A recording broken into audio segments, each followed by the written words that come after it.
જય જવાન જય ભારત। હમણાં સાબરકાંઠામાં એક એવી બીના બની હતી, સોશિયલ મીડિયામાં વિડીયો પણ વાયરલ થઈ રહ્યા છે કે આર્મી મેન ઉપર હુમલો કરવામાં આવ્યો છે પોલીસ કર્મચારીઓ દ્વારાથી। એનું કારણ એટલું હતું કે જે આર્મી મેન હતો એમના ગાડીના કાચ કાળા હતા, એના કારણે થોડી બબાલ થઈ હતી મહેમાનના બાબતે।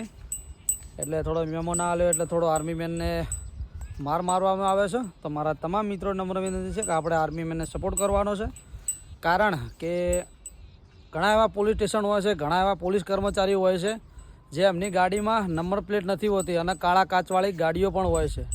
ઘણા પોલીસ સ્ટેશનમાં મેં જોયું છે, મારા નજરોમાં નામ નહીં આલું પણ જોયું છે। મારો સમય મળશે ને ત્યારે બધા જ વિડીયો આપણા પ્લેટફોર્મ પર આવી જશે સોશિયલ મીડિયા ઉપર।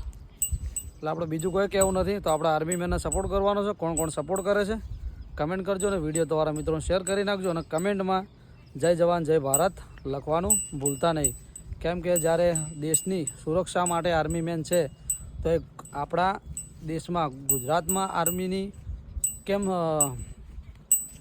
સારી સુવિધા નથી, એ આપણને સાચવે છે તો આપણે એમને સાચવવાના શું હોય છે કહો। પોલીસ કર્મચારીઓની ગાડીઓના અમુક ગાડીઓના કાગળિયે પટી ગયો હોય છે, બધું પટી ગયું હોય છે, નંબર પ્લેટ હોતી નથી અને આગળ ફ્રેમ લગાવેલી હોય છે પોલીસ, એ લખવાનો કોઈ કાયદો લાગુ પડતો નથી। તો મારા તમામ મિત્રો નમ્ર વિનંતી છે કે વિડીયો શેર કરજો અને બને એટલું આપણા આર્મી મેનને સપોર્ટ કરવાનો છે। કાયદો બધાને લાગુ પડવો જોઈએ, એકને નહીં, બધા એટલે બધા। પોલીસ કર્મચારી હોય તો શું, કે ગમે તે નેતા હોય તો શું, કે ગમે તેમ હોય, બધાને લાગુ પડવો જોઈએ।